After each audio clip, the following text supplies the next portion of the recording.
small win is to pick a feel-good amount. The reason why I put feel-good amount is because it's more so about imagining, how much of this hobby do you want in your life and what do you want that to look like? I think of it in terms of saturation. It's like, do I want this thing to be something that I do very often? Is this something that I'm okay with doing like just every now and then? Like, how do I want to approach blending this thing into my life? You don't have to think about an exact amount right now, but just a general sense of how do I want this thing to feel in combination with my overall life. So for me, dance is something that I'm like, I want to do that very often. More often than I probably do anything else. So my saturation, the saturation that I have in mind, my feel-good amount for dance is like, I should be dancing all the time. In my mind, I'm like, I shouldn't go 2 or 3 days without dancing.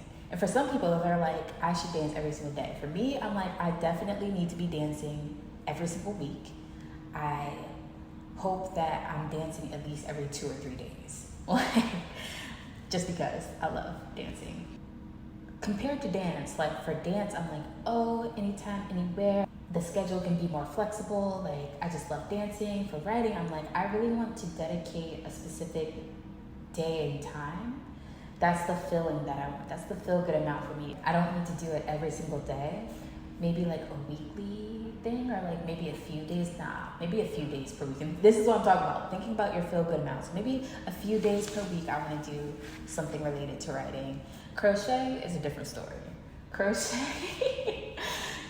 is more like something that like makes me feel creative, but it's not something that I need to do every day. It's not even something that I need to do every week. If I do it a few times per month, that's fine. Like I will feel satisfied. I'm trying to tell y'all, crochet is something that I love, but it's also not something that I need a whole lot of.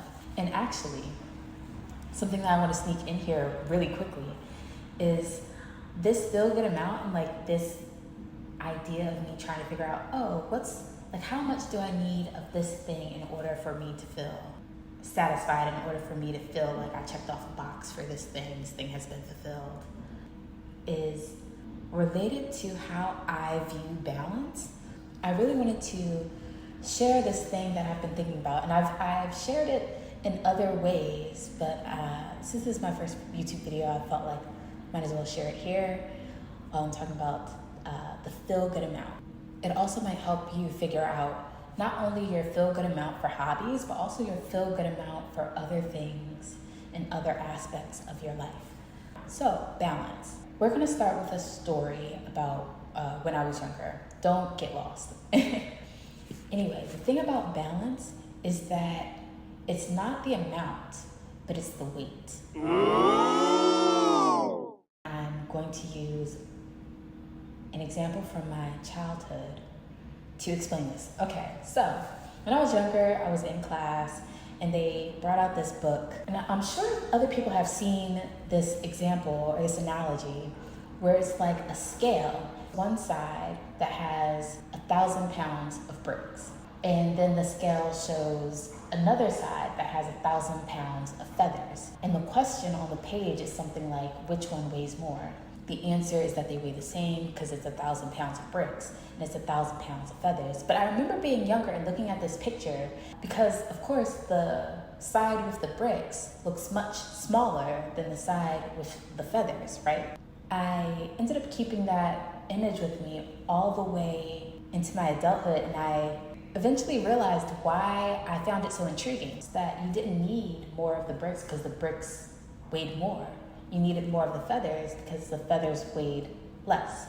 When it comes to trying to balance things in my life, it's not so much that I do 50% of this and 50% of that. If I spend 1 hour doing dance, I have to spend 1 hour doing writing. It's not about that.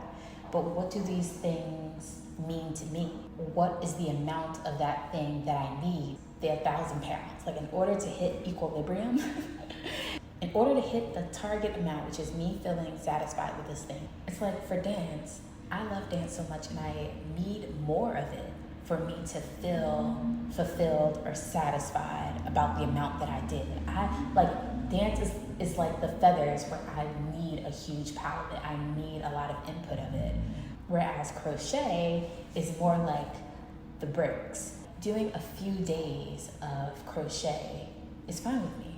So you might need more of some things and less of other things, but when you look at your life overall, when you look at the scale, everything is actually evened out because you allocated the right amount of each thing so that you have an even scale over your entire life. It's not about giving everything the exact same amount, but it's about giving things the amount that feels right for you at that time, the feel good amount. And that to me is how you end up creating a good sense of balance in life, or it's at least an approach to explore.